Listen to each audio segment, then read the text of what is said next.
Let's play of Imperator Rome as Rome.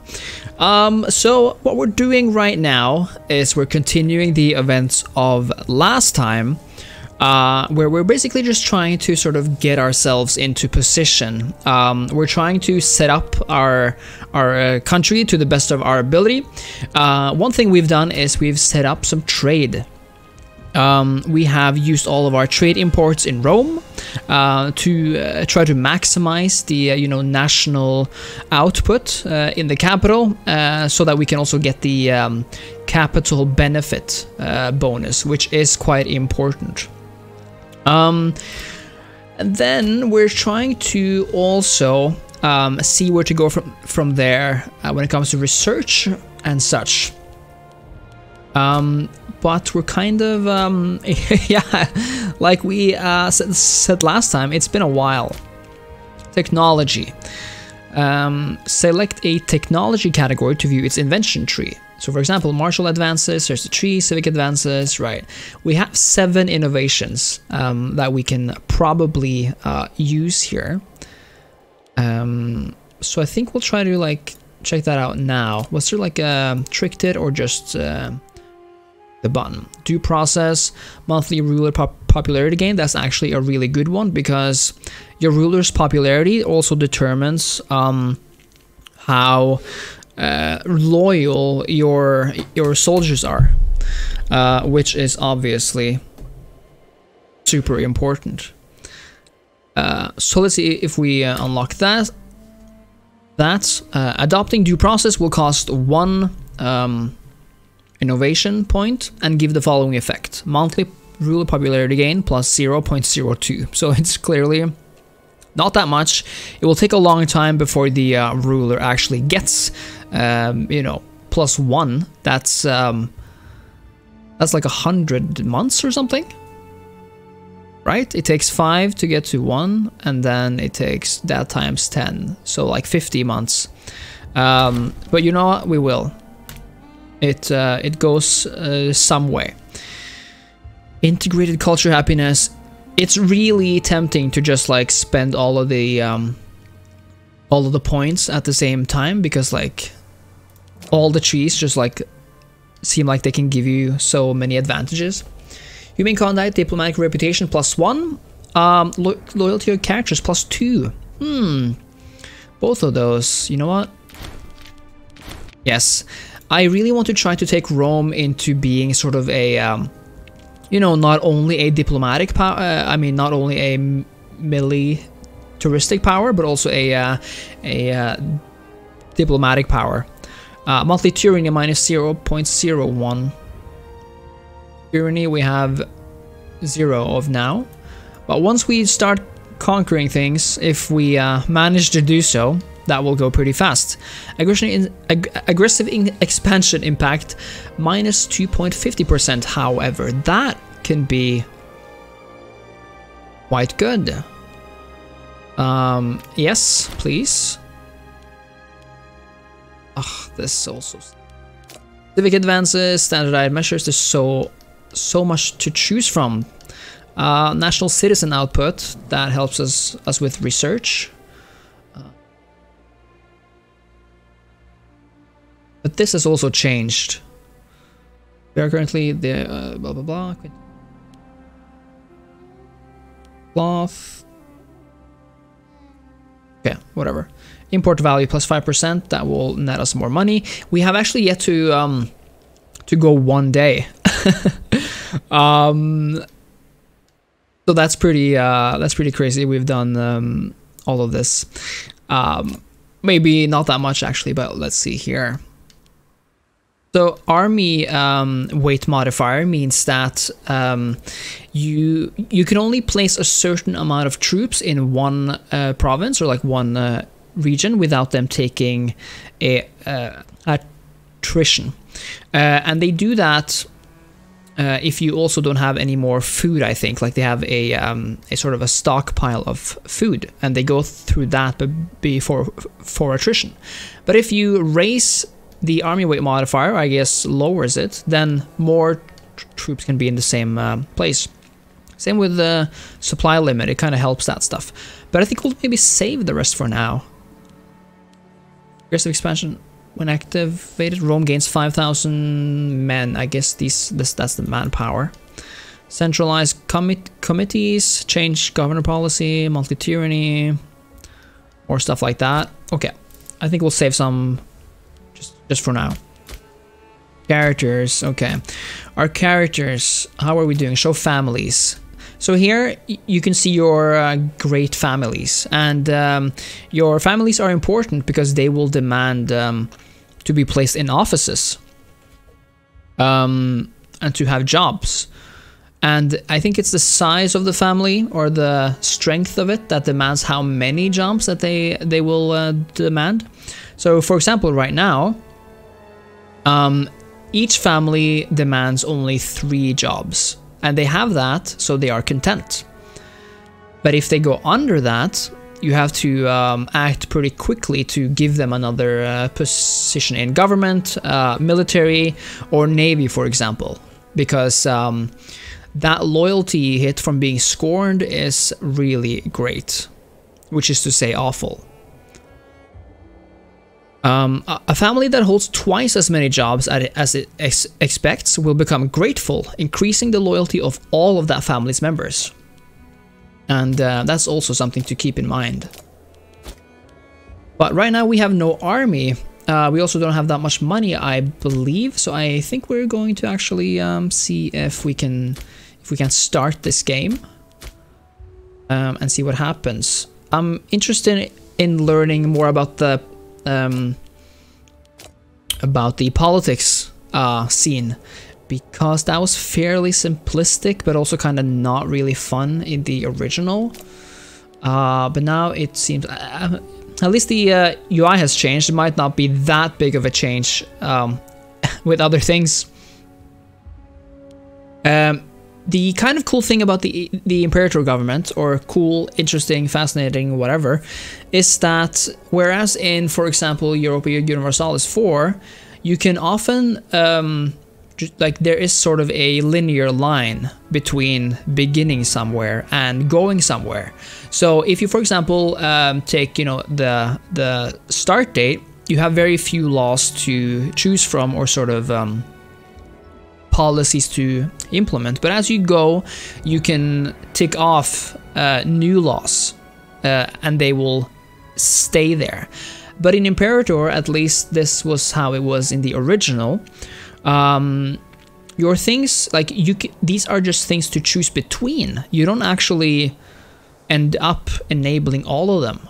They have various bonuses and negatives, which you kind of have to use depending on your situation. So in that way, Imperator Rome is kind of more dynamic, but it might not be more satisfying in a way that sort of, you know, there is an end goal of getting all of these laws implemented.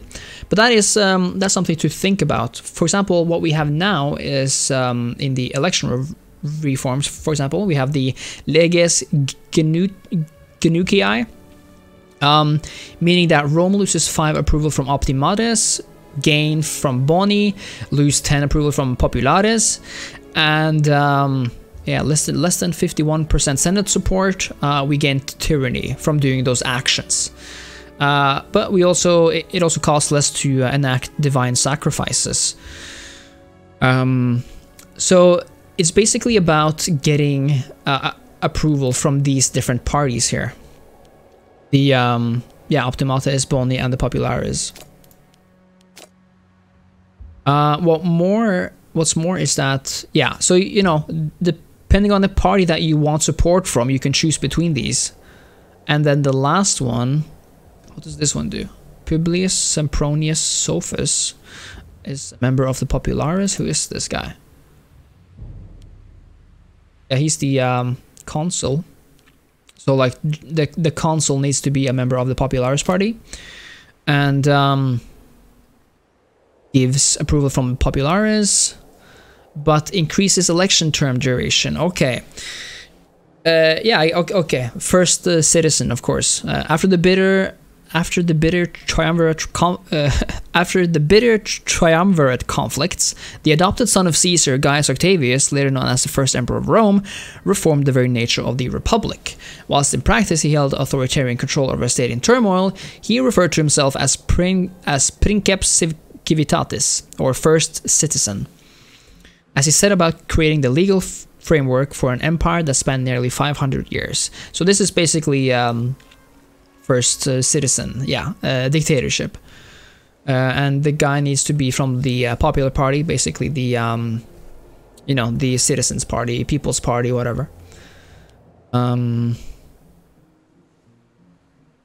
So yeah, there's many things to do here depending on the situation. In the maritime laws, that's a lot about trade, or it can be. Right now we get manpower recovery speed plus 5%, but if we wanted to focus on trade and if we're not into war anytime soon, we could go these other ways and get export value plus 25% or import value plus 25%.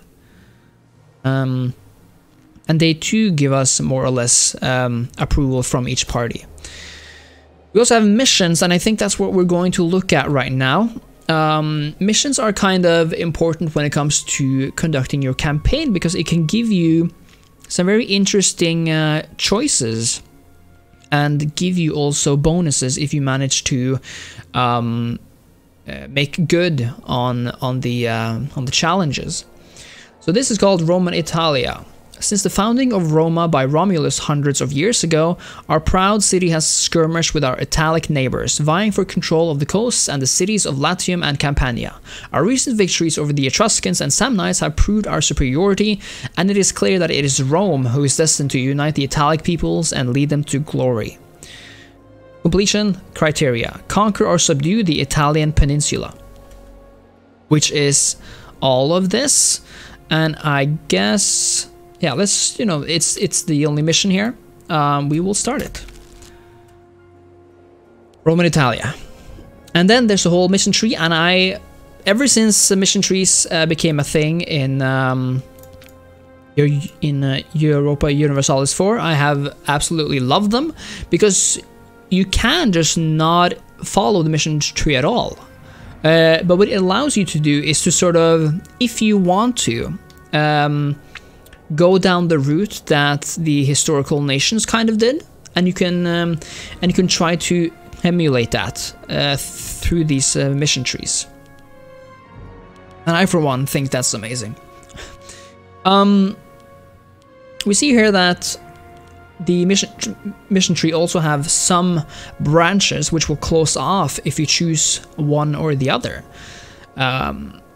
We can choose the Destroy Italian Allies. Actually, we cannot choose it right now because we need to have a lot more territories to do so.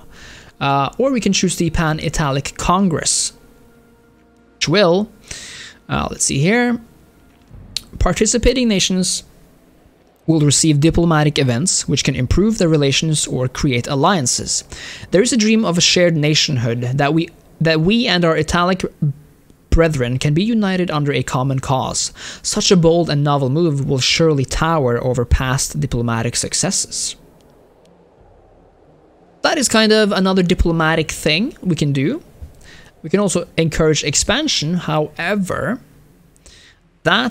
doing that first might trigger some resentment among, our neighbors. And if we're smart, I hope we're smart. I hope this sort of, has some effect on the mission. We can do the diplomatic stance, the mercantile stance, which we already did,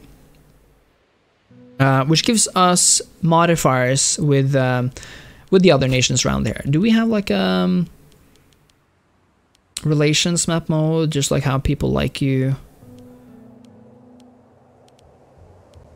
Trade goods, provinces, diplomacy. Diplomacy isn't really it, I think. It's more like alliances and such. Let's see here. Configure preset. Opinion. Can we drag and drop? There. Good. Okay, so opinion map mode. Here we see the opinion of every other nation towards us. And here we see the opinion towards another nation, including ours. Everybody is basically yellow, except for our allies, which are a certain shade of green. This will quickly change as the campaign escalates, of course, because the more we do fighting, do war, this lovely yellow color will turn red, and the more we make, you know, alliances and friendships, the more this yellow color will turn green. Right now, we can see that the Samnite opinion of Rome is -30. And that's not a very good basis for a relationship. But I think we've done the mercantilistic stance. Let's see, there's more stuff as well. I wonder... Yeah, okay. Let's see. A mission task can be completed. Yes, of course, we know this. Lack of commander. So we do have a fleet, actually. I think... I wonder if it's best to have 1 or 2 fleets. If we have 2, we can actually... I think it's best to have 2 for now. Because that way we can just have 2 family members occupy those positions if we need to. Call down an omen. Let's do that before we do anything else, maybe. You know what? National commerce income sounds good. However, if we do the Jupiter thing, monthly ruler popularity gain plus 0.6. Is our ruler popular?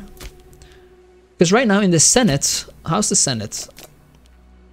How much does the Senate like us? British ruler popularity, okay. Agenda, pass law. So right now the party wants to pass this law. Okay, fine. Where do we see this Senate approval stuff? Up here? Support in the Senate, 50. The seats in the Senate are divided between its 3 parties. The party's willingness to vote in our favor depends on how much they approve of our past actions. This is the percentage of votes that will fall in our favor should we take action that requires the Senate. Exactly, so 50. And we kind of need 51 for it not to be a super, like, a negative thing. And having a popular ruler makes that easier to achieve. So I think, because of all of this, you know what? Let's go Jupiter. Is that what we're already doing, or no? Here we go. Calling on Jupiter will grant aggressive expansion minus 0.07. No other omens can be called until 1st of October 455, which is in 5 years. And are you sure? I am sure. Perfect. Okay. Now let's start this Roman mission, Pan-Italic Congress. There are at least 3 non-subject Italic states in mainland Rome, Italy, and encourage expansion is not active. Okay, so we'll do this before we encourage Italic expansion. Perfect, and I think we'll start. Yeah. Playing on speed 2. Ships are moving. The character models are good. But I'm wondering if we shouldn't create our army. So let's see, something happened now. We got some trade offers. An envoy from the Illyrian local power of Dardania requests they import iron from the province of Latium. This will earn us 0.42 gold each month. What shall be our answer? Now in the trade thing, we do have a block surplus. We are not allowing any trade offers that would make us lose our capital bonus. So in Rome, for example, we have iron, let's see here, iron +2. Now we don't really need +2 to keep our capital bonus. We only need it to be +1. However, having 2 gives us the local tax +6%. In contrast to probably local tax +3 or 2%, I imagine. But so we gain tax money from having this much iron. We gain more in tax, but selling it gives us 0.42 each month, which is probably a lot more than what we gain in tax. So you know what? I think we will say yes to Dardania. and we will send them some iron. And yeah, our money clearly went up there, if I'm not mistaken. Another offer is from Tolantia. They want salt from Latium. And in Latium we have +2 salt. So once more, we have much more salt than what we kind of need. But that is obviously relative, because the salt gives us local monthly food modifier +9%. Yeah, and since we have 3 salt, we can deduce that each salt gives us 3% a bonus in the monthly local food modifier. And where is our grain thing again, or like food surplus stuff? Here, from salt, let's see, +9%. I think that's fine if we give it away, because it will also give us +0.42. Again, we got more money than we lost from giving up that. Actually, the salt didn't give us that much more money either way. Then we can sell wine. Let's see, we have 3+ wine. We have very happy freemen because of this. Let's see here, freemen. Yes, very happy freemen. They are at 94% happiness, which is quite amazing. From wine, this makes up... Let's see, can we see that somewhere? We're below. There are no citizens, maybe here.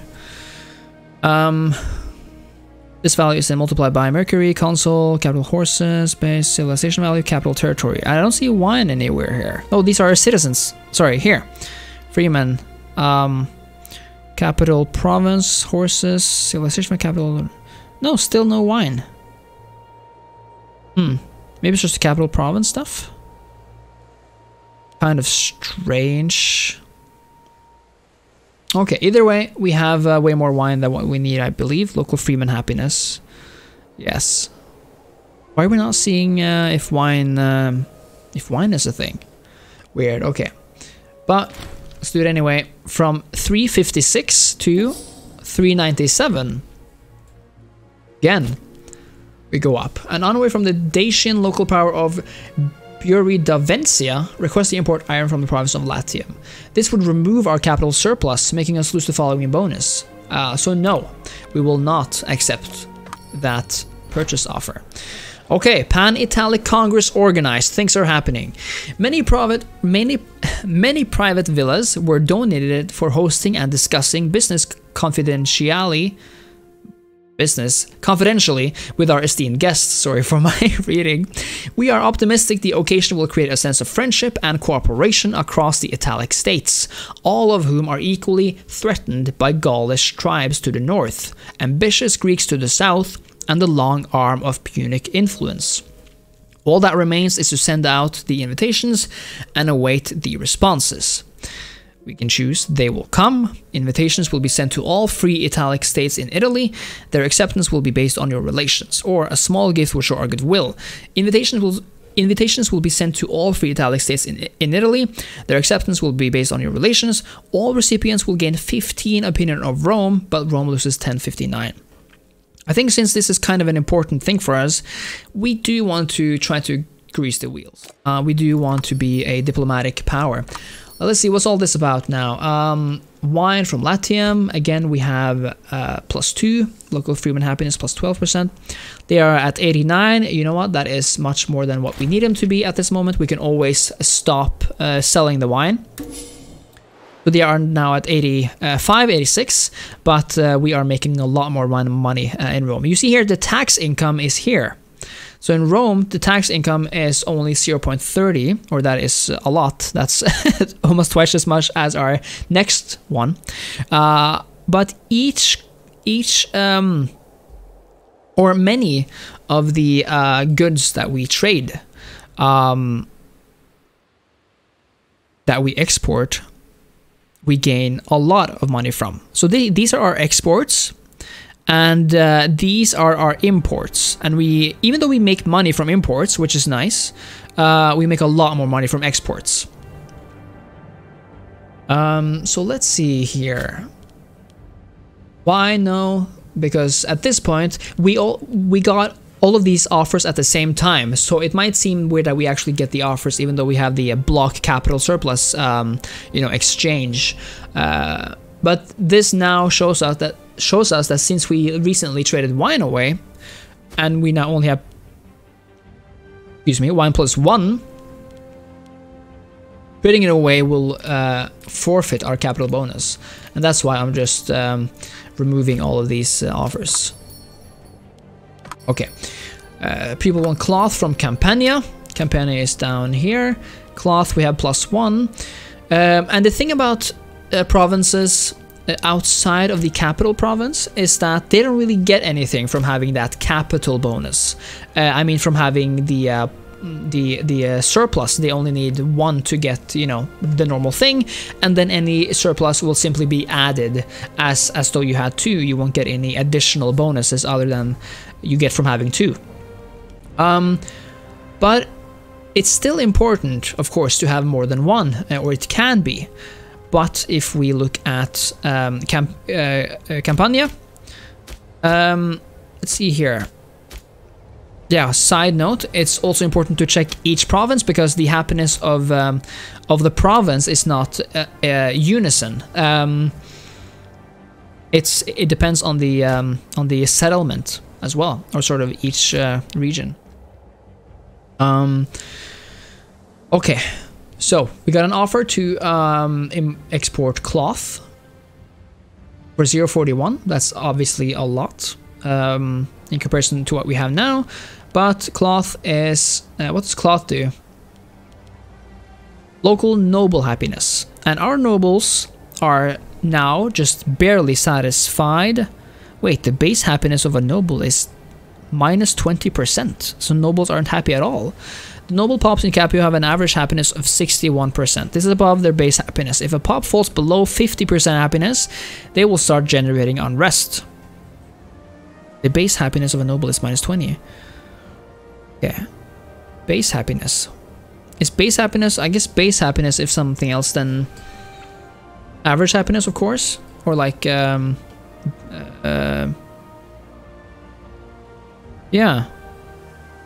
I guess that's as angry as they can become. So one cloth gives +4. So I think we're safe to trade it away. 57%, that's way above 50, at least for now. And we can export wine as well from Campania to get 0.35. And wine gives us local freeman happiness. It's at 100 in those places, and in others, it's the lowest is in Neapolis, I think, which with 83 or something. So you know what? That's fine too. So Capua now almost gives us 1 full gold. More. Hemp from Apulia. Where's Apulia? Over here. I always forget that we have this little region here as well. Apulia, hemp. +1, local freeman happiness, +8%. They are quite happy here. 90. Yes, we can trade away 1 hemp.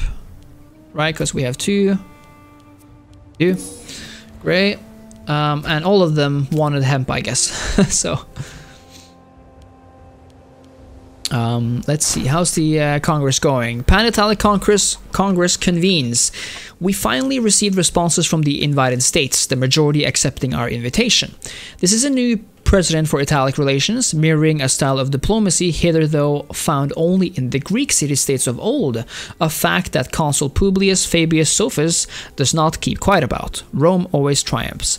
Okay, so Rome gains organized successful Congress for 60 months, giving us diplomatic reputation +2. Excellent. Rome gains 15 opinion with a lot of these nations, but loses it with Siculia and Sabinia. Okay, so Culia is... I guess I can't go straight to it, but that's fine. It's they are our neighbors. Sabinia is here, so that's an immediate neighbor. And the other one is probably also a relatively tiny one. Yeah, that's fine. We at least gained relations with a lot of them. Opinion is a tiny bit more green as we see, which is good. Even with Etruria, which is kind of our arch nemesis at this point, they are kind of either equivalent to us or more powerful. I do believe at this stage in the game. Let's see, dialogue with Etruria. Welcome, my friend, to the stream. Glad to have you. We owe much to the Etruscans, though they have allowed their ridiculous obsession with federal autonomy to weaken their position. They could be useful against the northern barbarians or Carthaginian colonies. The time is now, the past is past, we must decide what to propose to the Etruscan delegates. Now we can either do temporary protection, might be beneficial, which is Etruria will decide whether to guarantee us. I kind of thought that one was a bit strange because we kind of are asking our neighbor to guarantee us. I guess that's kind of like we acknowledge that they are stronger than us. Friendship is enough. Etruria will decide whether to reciprocate our friendship. The current diplomatic climate is most difficult. Rome loses 5 political influence. What of it, Etruscan scum? Publius Fabius gains 2 popularity, but Etruria loses opinion. Now this is interesting because we kind of do want to conquer Etruria in the not too distant future. And the Etruscan scum option is pretty good, since we also gain 2 popularity, and since we're not really betting on Etruria as friends. Yeah, okay, we can see his whole thing from here. That's amazing. Okay, 64 popularity right now. We are going to attack them at some point. You know what? So let's call them scum. Talks with Etruria conclude. Our envoy has returned from the Etruscan delegates, fuming that they were egregiously plastered in insults and chased out of the building. It seems Etruria are not too frightened to risk offending us. We're shaking. We're shaking. Rome loses 25 opinion of Etruria.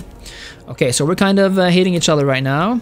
But not really. They do like us, but only because of our mercantile stance. Congress insult minus 24. I guess we gave them a gift too, though, with that initial thing of ours. Now we have made a lot of way into making money. We began this campaign making only 1, I think, and now we make 3.64, which is 3 times more. I just was blinking on how to say it. Bruttian-Picentian friendship. The delegates of Brutia and Picentia have been locked in discussions and found a large degree of common ground. Relations between the 2 nations are warming, though whether this will end up being in our interest or not remains to be seen. Good for them. So this event also lets other nations actually meet up and talk. Which is an interesting side effect. Because we risk also kind of creating future enemy alliances, I guess.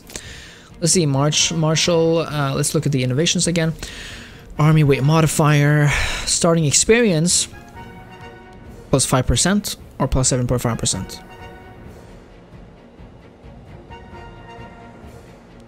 Yeah.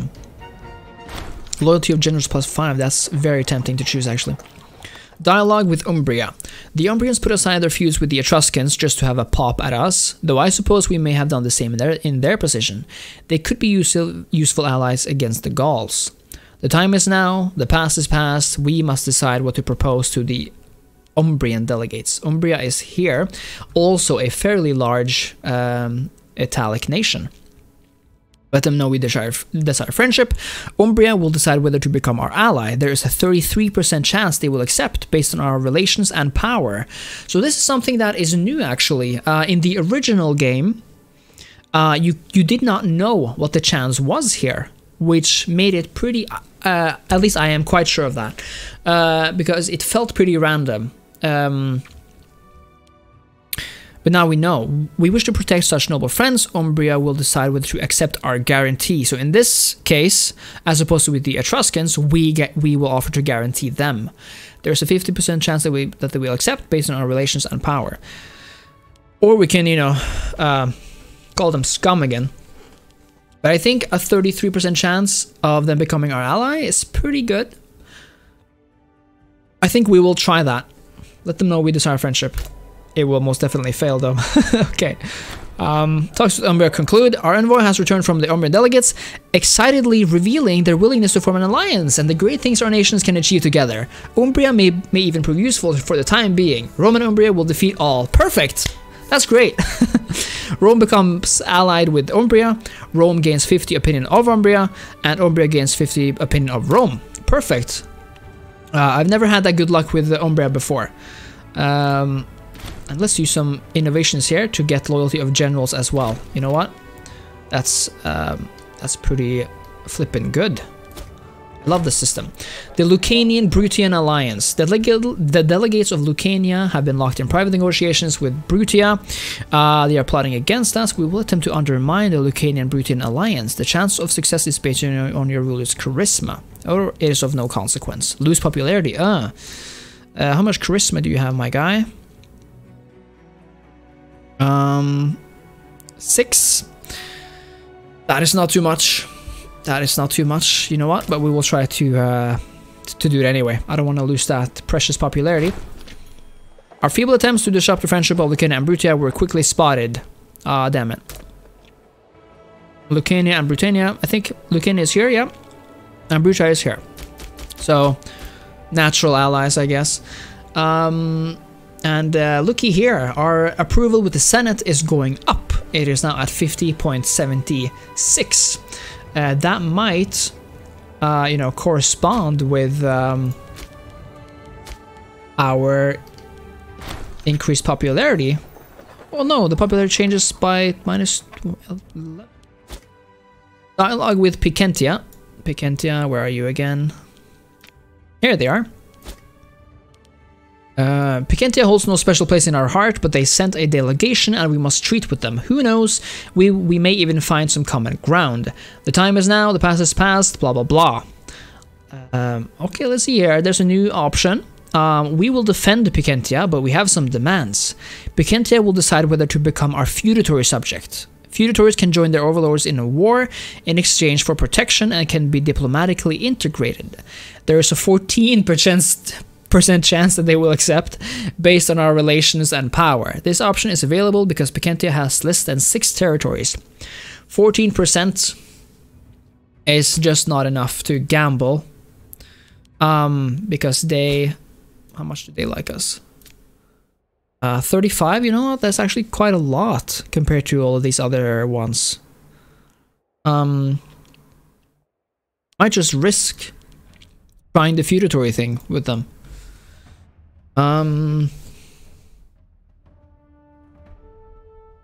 We got an alliance with Umbria, which is important. That's an important ally, seeing that they won't join the Etruscans, who are allied with the Sabinians. Friendship is still 33%, 50% chance of guarantee. You know what? Let's try the feudatory one. Come on, 1 in 10. 1 in 10. Our envoy has returned from the Picentin delegates, fuming that they were egregiously plastered in insults and chased out of the building. Damn it. Okay, we didn't get that easy feudatory subject there. Again, if you have any tips, then please give me tips. I haven't, you know, gotten this far into the game since it came out, and I am excited to learn. Especially army management would be very nice to get some info on. Umbrian Samnite friendship. The delegates of Umbria and Samnium have been locked in discussions and found a large degree of common ground. Good for them. So yet again we have our neighbors kind of finding common ground while we are spoiling our relations with Etruria and Picentia. Again, we were lucky to get Umbria as allies, I think. 50%, no, 33% chance. So at least we got them. That might have been a better thing to lock out on, actually, than to feudatory Picentia, since they are clearly the weaker there. Dialogue with Samnium. Samnium would be nice, but let's see. The Samnites have been our most dogged opponents lately, returning to bite at our heels with each and every town founded. Perhaps they just need a little love. The time is now. The past is past. We must decide what to propose to the Samnite delegates. Now, we do not have that feudatory option because they have way more than 6 cities. We can decide friendship, 28% chance, or we can decide whether to guarantee them with a 57% chance. 28, I think, you know what, Samnium, we will attack them later on. An alliance would be more preferable than simply guaranteeing them. However, we must check our diplomatic ability. We have only one diplomatic relations possible, don't we? And if we have more than that, we'll lose some stuff. Where does it say? Is it only here? 1 out of 1. Diplomatic relations plus local power plus 1. You can engage in. You may exceed this limit, however. You will receive various penalties. We have an alliance. Hold on, Umbria. No. Receive Rome. Is this the place? View. Government. No, it is diplomacy, right? Go 1 out of 1. Like, I guess that's all. We have that alliance with Umbria, which means that, you know, we don't get we don't lose any relations on having vassals or feudatories. But I guess we can, unless we just want to call them scum as well. You know what? Scum. Scum for everyone.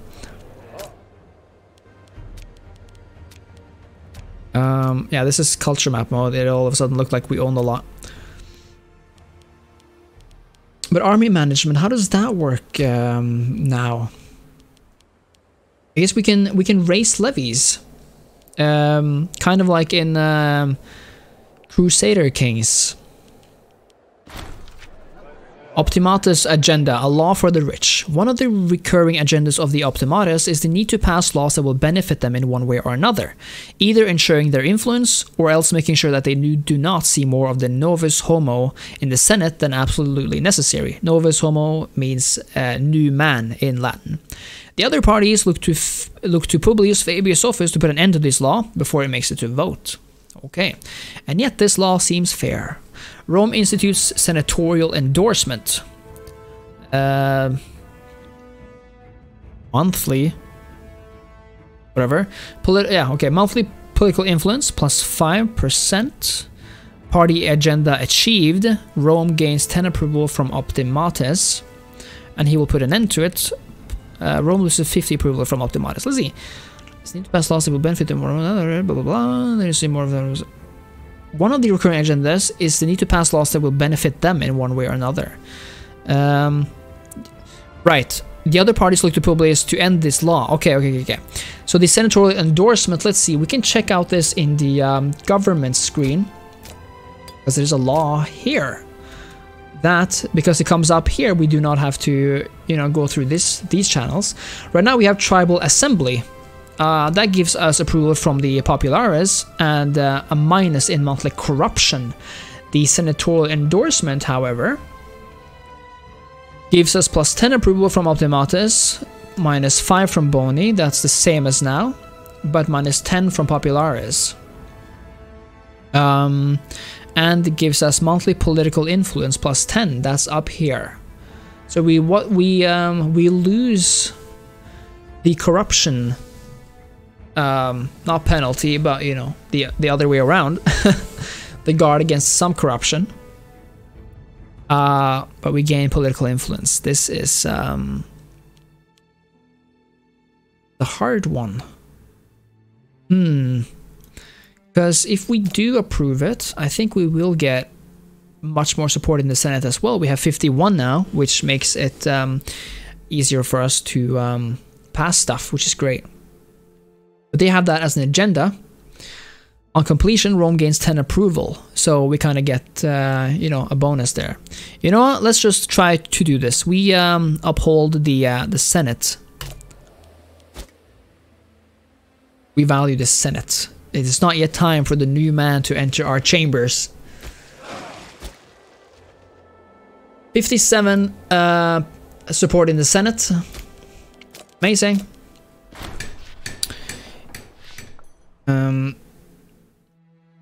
Hasn't acted. Yes, very good. Great. So is there a way to know who is voted next time? Yeah, I guess this succession support. Optimates 58%. 30, blah blah blah. They're the other guy's chances, is it? No, that's control. Approval. Okay, either way, we have quite a great approval in the Senate, which is good. In ancient times, after months of travel in distant Britannia, Publius Cornelius Arvina has adopted an obscene form of dress. His hair flows to his shoulders, his tunic is embroidered with what appears to be the ribcage of a skeleton, and worst of all, he dons immodest barbarian trousers so tight he can barely move. Who's this Publius guy? Is it the governor? The augur, okay. The druidic rituals of the Britons are as music to my ears, and I have decided we must adopt some of their practices. He hands Publius Fabius Sophus a filthy rag with a filthy sketch of a stone monument displaying a handful of crude measurements. He leans forward and whispers, "Stonehenge. Rome shall take your hand." Rome loses 100 gold, starts the construction of Name Y in Urium. I wonder what Name Y is supposed to be. Go Publius Cornelius Arvina, go! Starts the construction of Name Y again. Rome Publius gains 50 loyalty. Okay, spiritually we know it, but we haven't got the equipment. So is this just a good thing? 'Cause I feel like Britain is very far away. Be mistaken, but I don't know if, yeah, I guess Rome was like you know, it was multi called, you know, had a pantheon of gods and stuff like that, but I don't know if the Britons were part of that and if that would be so amazing for the Roman citizens to get. Okay, but this is in over here.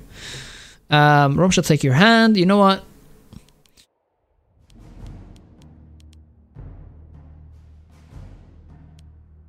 Rome shall take your hand. Fine.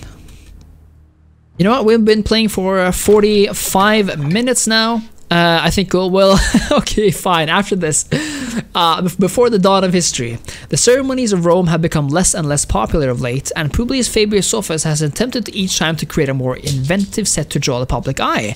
However, after the set designer became trapped and starved to death in a man-sized flower from the last performance, Stonehenge is Rome's only hope. Wow. A few months after delivering the schematics from the Druids of Britannia to the architects, Publius Fabius Sophus and Publius Cornelius Arvina visit the construction site.